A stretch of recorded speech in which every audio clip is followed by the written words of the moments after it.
अब छोटे हैं, धीरे धीरे इन बातों को समझेंगे। अभी आपने शायद एक आध स्तर पे देखा होगा कि किसी व्यक्ति के पीछे भागे बहुत दूर तक, दुर्भाग्य से उसने हाँ कर दी। आप सोचेंगे दुर्भाग्य से क्यों हाँ कर दी? हाँ तो सौभाग्य से होती है, कई बार दुर्भाग्य से होती है। कभी कभी किसी व्यक्ति का ना मिलना बेहतर होता है, क्योंकि दरअसल वो आपके लिए है नहीं, ना आप उसके लिए हैं, सूटेबल नहीं है। पर एक दौर में आप उसके दीवाने बने बने घूम रहे थे, किसी वजह से चेहरे का सौंदर्य देखा, आपको लगा इससे बड़ा सत्य क्या है ब्रह्मांड में, यही ब्रह्मांड का अंतिम सत्य है। इतना सुंदर चेहरा भगवान ने किसके लिए बनाया है? मेरे लिए बनाया है। और इस चक्कर में आप सुबह से रात तक पतंगे की तरह आगे पीछे दौड़ रहे हैं। अच्छा तो ये है कि वो कह दे कि भाई मेरे पास फुर्सत नहीं है, मुझे पढ़ाई करनी है, और आप चुपचाप पढ़ाई कर लीजिए। पर किसी किसी दुर्भाग्य होता है, हाँ हो जाती है। और हाँ होना तो ठीक है। हिंदी साहित्य में बहुत रोचक कुछ लोगों ने उपन्यास लिखे। एक लेखक ने कहा, देखिए आप हिंदी फिल्में देखेंगे, हिंदी की फिल्में आमतौर पर स्ट्रगल क्या है कि जो नायक है, हीरो है, वो हीरोइन को प्राप्त करना चाहता है, और विलन के तौर पे आमतौर पे हीरोइन के पिता और भाई ही रहते हैं। कभी कभी कोई थर्ड पर्सन भी होता है जो प्रेम त्रिकोण का तीसरा कोण बनना चाह रहा है, ऐसा भी होता है। कभी कभी भाई या पिता वो नाराज हैं, ऐसा होता है। और पूरी स्ट्रगल ये है कि कैसे वो उनको कन्विंस करे। अगर फिल्म इमोशनल है तो वो अपनी होने वाली पत्नी के पिता को कन्विंस करने के लिए गांव में जाएगा, खेत में रहेगा, साथ में काम करेगा सारे, और फिर वो कौन सी फिल्म थी? रमैया बस्ता भैया। ये तो मैंने देखी ही नहीं, मैं तो दिल वाले फीलिंग से बोल रहा था। DDLJ देखी आप लोगों ने? वही है ना, इसमें शाहरुख खान, काजोल, अमरीश पुरी। हाँ, उसमें पूरी ताकत लगाई है कि मैं किसी तरह से इसके पापा की सहमति बना लूं, उसके बाद विवाह करूं, और उसने बना भी ली।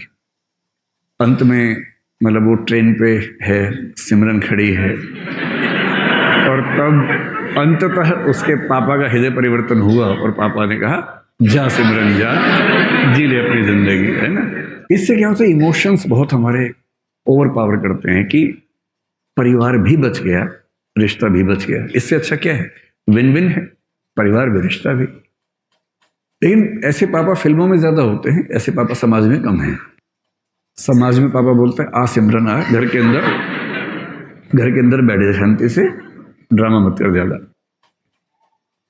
तो लेकिन एक उपन्यासकार ने बड़ी अच्छी बात कही। उसने कहा कि कहानियां पढ़ के लगता है कि सारी स्ट्रगल विवाह तक की है, और हिंदी की फिल्मों का, अधिकांश फिल्मों का जो अंतिम दृश्य होता है उसमें हीरो हीरोइन की शादी हो रही होती है, मंडप सजा होता है, फूल बरसाए जा रहे होते हैं, और उसके बाद द एंड लिखा हुआ आता है। जबकि वो द एंड नहीं है, वो द बिगिनिंग है। क्राइसिस तो अब शुरू हुआ है। ये क्राइसिस नहीं है, इंटरवल है, 2-4 महीने का इंटरवल है जब चीजें ठीक लगती हैं। उसके बाद का जो क्राइसिस है, बड़ा क्राइसिस है। किसी एक व्यक्ति के साथ 24 घंटे रहना, उसकी बहुत सारी आदतें जो आपको नहीं अच्छी लगती, आपकी बहुत सारी हरकतें, आदतें जो उसे नहीं अच्छी लगती हैं, एडजस्ट करना। कभी कभी मन विद्रोह करता है, झगड़ा करता है, मन करता है कि इसके साथ रहने के लिए मैंने इतनी स्ट्रगल की, अपने घर से झगड़ा किया। प्रेम विवाहों के विफल होने के मामले आमतौर पर इसलिए होते हैं क्योंकि आपने जितनी हसीन कल्पनाएं कर ली थी, जिंदगी उतनी हसीन होती नहीं है। जब तक प्रेमी प्रेमिका है, जिंदगी बड़ी हसीन है, क्योंकि करना क्या है, बाइक पे घूमना है, आइसक्रीम खानी है, गप्पे मारनी है, तो स्ट्रगल तो है नहीं। लेकिन विवाह के बाद तो फिर किराया भी देना है घर का, आटा भी खरीद के लाना है, दाल भी लेके आनी है, और एक दूसरे की कड़वी बातें भी सुननी है, जो पहले तो मीठी मीठी बातें होती थी। एक दूसरे को मेकअप के बिना भी देखना है, जो नेचुरल पोज है वो भी देखना है। अभी तक तो वो देखा गया जो बहुत अच्छे से बनाया गया था। दिन में 1 घंटे के सौंदर्य के लिए 3 घंटे तपस्या की गई थी, केवल वो 1 घंटा देखा था। अब तो बिना पानी, बिना धूप, वो जो मूल रूप है, अब तो वो भी सामने आएगा। हाँ, मेरी भी लव मैरिज है। मतलब जब कोई व्यक्ति कहे तो कुछ हिस्सा तो अपने अनुभव से आता ही होगा उसका भी, ऐसा क्या है? सीधी सी बात है, इसमें क्या है? और मैं कभी ये नहीं कहता कि मैं बहुत अजूबा हूँ, जैसे आप हैं वैसे मैं हूँ, आपसे थोड़ा सा बड़ा हूँ इसलिए अनुभव थोड़े से पहले हो गए, इतना ही अंतर है ना, वो सबके साथ ही होना। लेकिन असली स्ट्रगल यहाँ तक की थोड़ा ना हो, तो उसके बाद की, जैसे आईएएस बनने तक की स्ट्रगल एक है, आईएएस बनने के बाद की स्ट्रगल दूसरी हो जाती है, पर स्ट्रगल तो जिंदगी में रहती है, हमेशा रहती है। हरिवंश राय बच्चन ने बड़ी अच्छी बात कही कि संघर्ष है तो जीवन है, बिना संघर्ष थोड़ा जीवन होता है, जीवन में संघर्ष थोड़ा बहुत रहता ही है। ठीक वैसे ही जो आपसे कहना चाह रहा था कि अगर दुर्भाग्य से किसी ने हाँ बोल दिया तो इस बात का बहुत खतरा है कि एक तो आप पढ़ाई से दूर भाग जाएंगे, डिस्ट्रैक्शंस बहुत हो जाएंगे, उससे बड़ा खतरा है कि 3-4 महीने 6 महीने बाद आपको उस व्यक्ति से भी दिक्कत होनी शुरू हो जाएगी और फिर आपको जीवन का सत्य दिखेगा, मुश्किल दिखेगी।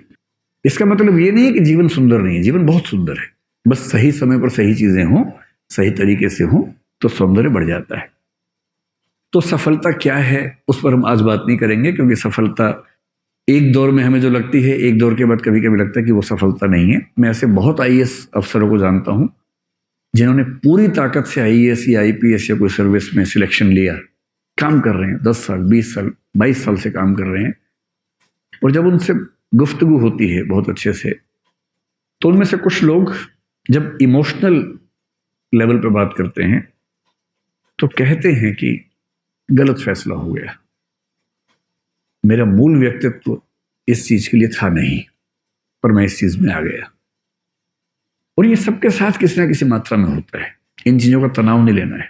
आज हम ये समझेंगे कि सफलता का मतलब, अगर हम मानने आपको आईएएस बनना है, जैसे आपका फिलहाल यही उद्देश्य है, यही सपना है, तो उसके लिए कौन सी चीजें आपके अंदर होनी चाहिए। अगर हैं तो बढ़िया है, नहीं तो उस पर थोड़ा थोड़ा काम करना शुरू कर देंगे अभी से, है ना। तो हम आईएएस को भी दिमाग में रख के बात करेंगे, लेकिन सिर्फ आईएएस की बात नहीं करेंगे, और भी चीजें दुनिया में हैं उनको भी ध्यान रख के बात करेंगे। एक क्षमता होती है जिसको बोलते हैं आईक्यू। सुने आपने क्या होता है? ये आईक्यू नहीं है, आईक्यू है ना, ठीक है। आईक्यू, इसकी फुल फॉर्म क्या होती है? Intelligence quotient. कोशिएंट क्या होता है? कोशिएंट का मोटा मोटा मतलब समझ लीजिए कि किसी चीज की वैल्यू कितनी है, किसी रेफरेंस में किसी चीज की वैल्यू, किसी चीज की मात्रा, क्वांटिटी कितनी है, उसको बोलते हैं कोशिएंट, ठीक है। आईक्यू का सरल भाषा में मतलब है कि आप कितने तार्किक व्यक्ति हैं, आप कितने बौद्धिक व्यक्ति हैं, आपकी जो तार्किकता है, रैशनैलिटी है, आपकी जो रीजनिंग की कैपेसिटी है, लॉजिक की कैपेसिटी है, लॉजिक, रीजनिंग, ये सब शब्द लगभग मिलते जुलते हैं। ये क्षमता कितनी है आपके अंदर? और दुनिया के इतिहास में ऐसा कई लोगों ने माना कि सबसे सफल व्यक्ति वही है जिसके अंदर तार्किक क्षमताएं ज्यादा है। कुछ हद तक ये बात ठीक भी है, क्योंकि अगर आप तार्किक ज्यादा हैं तो आपके डिसीजन मेकिंग कैपेसिटी बेहतर होगी, जो कि डीएम में होनी भी चाहिए। डीएम में क्या है? डिसीजन मेकिंग है ना, क्योंकि फैसले कर रहे हैं, और आपका फैसला केवल आपके बारे में नहीं है, पूरे जिले की जिंदगी के बारे में। 12, 14, 15 साल की सर्विस के बाद आप पूरे राज्य के स्तर पर प्रभावित करने लगते हैं समाज को। और यदि आप सेंटर की डेपुटेशन पर आ गए और 25-28 साल की सर्विस कर चुके हैं, तो आपकी कलम पूरे देश की नियति तय करती है। इसलिए बहुत जरूरी है कि आप सोच समझ कर फैसले करें। आपका चीजों को समझने का, फैसला करने का जो प्रोसेस है, उसमें जो तटस्थता चाहिए, ऑब्जेक्टिविटी चाहिए, वो एकदम ठीक हो। ऑब्जेक्टिविटी का मतलब है कि आप फैसले इसलिए नहीं करते कि आपका मूड अच्छा नहीं था, आपकी विचारधारा ये है, आपके मन में ये भावना आ गई अचानक, नहीं। आप फैसला करेंगे तथ्यों के आधार पर, फैक्ट्स, आर्गुमेंट्स, और दुनिया के बाकी देशों में कैसे सिस्टम चल रहे हैं, बाकी राज्यों में कैसे चल रहे हैं, उन सबको स्टडी करेंगे, और उन सब के बेस पर जो सबसे अच्छा आपको लगेगा, या अच्छे अच्छे को मिलाकर जो बेस्ट लगेगा अपने समाज के लिए, आप उसको अप्लाई करेंगे। ये जो पूरी क्षमता है, इसको बोलते हैं इंटेलिजेंस कोशिएंट। और हम मानते हैं कि बिना इंटेलिजेंस की सुपीरियोरिटी की आप सचमुच कम से कम सिविल सेवाओं में तो ना जा सकते हैं, ना शानदार परफॉर्म कर सकते हैं। कुछ ऐसे लोग हैं जो संयोग से किसी तुक्के से सिलेक्ट हो भी गए कभी, तो वो अच्छे परफॉर्मर नहीं हो पाते। आप एक जिला ठीक से नहीं संभालेंगे, एक दुर्घटना करवा देंगे तो आपको अगला जिला मिलेगा ही नहीं। फिर आपको सचिवालय में कोई ऐसी पोस्ट देंगे जिस पोस्ट की वैल्यू बहुत कम होती है। और IAS IPS के हर सर्विस में कुछ ऐसी पोस्ट रखी जाती हैं ताकि ऐसे लोग जो सरकार के साथ संगति में नहीं है या जिनकी कॉम्पिटेंस कम है, उन्हें वहां सेट कर दें। वो केस ना कर सके कि मुझे मेरे पद के अनुसार नहीं कुछ दिया गया, तो उनके लेवल पे पद बना के रखते हैं शंटिंग करने के लिए कि चुपचाप यहाँ बैठे रहो, नुकसान मत करो कम से कम। IQ अच्छा होना किसके लिए जरूरी है? जैसे अगर आपको फिलोसफर बनना हो तो बहुत अच्छे IQ के बिना नहीं बन सकते। किसी का IQ अगर 90 से 110 के बीच में है तो मानते हैं कि सामान्य बुद्धि का व्यक्ति है, एवरेज, ठीक है। मतलब अगर आप IAS बनना चाहते हैं तो जनरली हम मानते हैं कि 120 140 के बीच में अगर IQ है तो आप ठीक है, बढ़िया है। 140 प्लस IQ किसी का हो तो इसका मतलब गिफ्टेड व्यक्ति है, बड़ी बात है। किसी किसी का IQ 200 भी होता है, एक दो व्यक्तियों का 250 के ऊपर भी देखा गया है इतिहास में, जो कि बहुत रेयर बात है। ये वही व्यक्ति हैं जो 5 साल की उम्र में 12वीं क्लास पास कर ली, 8वीं क्लास में किसी यूनिवर्सिटी में PhD कर रहे हैं, मतलब 8 साल की उम्र में, 9 साल की उम्र में। कभी सुने आपने ऐसा? ये वो बच्चे हैं कि 8-9 साल की उम्र में उनके दिमाग का इतना विकास हो चुका है कि जैसे एक बच्चे की कहानी में मैं पढ़ रहा था, शायद अमेरिका यूरोप में किसी देश में था वो बच्चा, तो उसकी उम्र थी शायद 5-6 साल के आसपास। तो अपनी उम्र के हिसाब से जो क्लास होती है पहली दूसरी क्लास, उसमें बैठा हुआ था। सब बच्चे पढ़ रहे हैं, मैडम के साथ गाना गा रहे हैं एकदम। मैडम कह रहे टी से टोमेटो, सब बोले टोमेटो। ये सो रहा है आराम से। तो टीचर ने उसको बड़ा समझाया, पुचकारा, धमकाया कि भाई क्लास में पार्टिसिपेट करो। ये करता ही नहीं था। हालत ये हो गई कि स्कूल ने कहा कि भाई ये चल नहीं पाएगा। ये तो एडिसन के साथ भी ऐसा ही हुआ था। और बाद में जब टेस्ट किया उस बच्चे का IQ निकला 200 के आसपास, और तब पता लगा कि उस बच्चे का मेंटल लेवल 10वीं क्लास का हो चुका था, बिठाया था पहली क्लास में। अब बता रहे टी टोमेटो, उसका दिमाग जोमेटो भी सीख चुका है। जैसे उसको 10वीं क्लास में भेजा, मतलब वो 1 साल का क्लास जो है वो 1 महीने में आराम से कर लेता था। 8-10 साल की उम्र में यूनिवर्सिटी में चला गया, 12-15 में प्रोफेसर बन गया। अब है ऐसा IQ तो क्या करें, किसी किसी का होता है। और IQ में दिक्कत यह है कि IQ हमारे चाहने से नहीं बढ़ेगा। IQ में बड़ी मात्रा इस बात की है कि आपको जेनेटिकली, बायोलॉजिकली कितना IQ मिला। हाँ, एक रेंज के अंदर थोड़ा बहुत हम कोशिश से बढ़ा सकते हैं, लेकिन अभूतपूर्व परिवर्तन उसमें करना चाहें, आमूलचूल बदलाव करना चाहें तो नहीं कर सकते। तो अगर आपको मैथमेटिशियन बनना हो, जैसे रामानुजम का नाम आपने सुना होगा, है ना, तो रामानुजम होने की शर्त है कि आपका IQ बहुत ही खतरनाक स्तर पे होना चाहिए।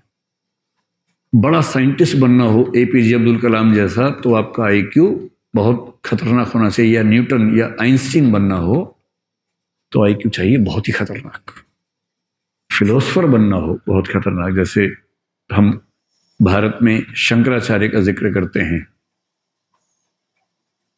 32 साल की उम्र में उनकी मृत्यु हो गई, जितने में अटेम्प्ट खत्म नहीं होते लोगों के। और ऐसी फिलोसफी दे के गए हैं कि मतलब 1500 साल होने वाले हैं, कोई हिला नहीं पा रहा अब तक। 32 साल की उम्र में जिस व्यक्ति की मृत्यु हो गई, IQ कितना रहा होगा? उस समय IQ टेस्ट नहीं होते थे, सीधी सी बात है। होता तो मेरा ख्याल है कि 200-250 का मामला रहा होगा उनका।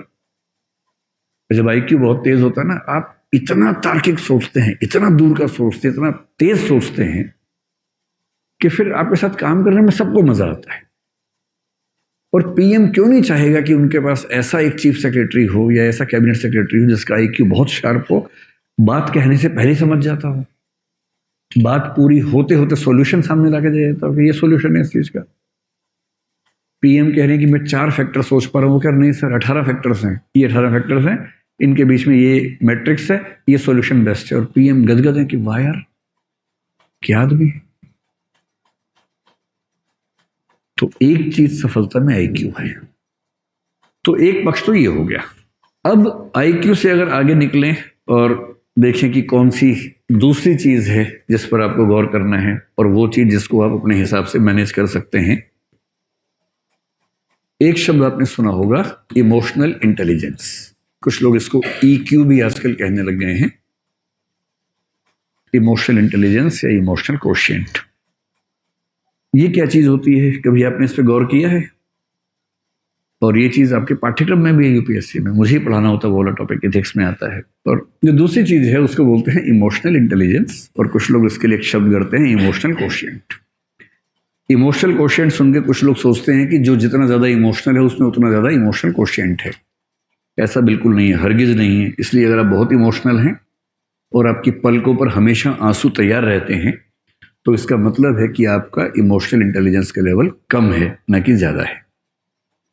तो लेकिन इस बात से रोना नहीं है, कहीं इसी बात से भी रोना शुरू कर दें आप, है ना। मैंने सिर्फ ये बताया कि वैसा नहीं होना है, इसका मतलब समझ लें कि इसका मतलब क्या है। आप में से कितने ऐसे बच्चे हैं जो मतलब जरा सा कुछ हो और खटाक से आंसू निकलने लग जाते हैं? हाथ खड़ा करो, शर्मा मत, एकदम शर्माने का कोई मामला है नहीं। बहुत बढ़िया। मुझे खुशी ये हुई कि 5-6 लड़कों ने भी हाथ खड़ा किया है, वरना हमारे समाज में एक मान्यता है कि रोने पर एकाधिकार लड़कियों का है और नहीं रोने पर मर्दों का है।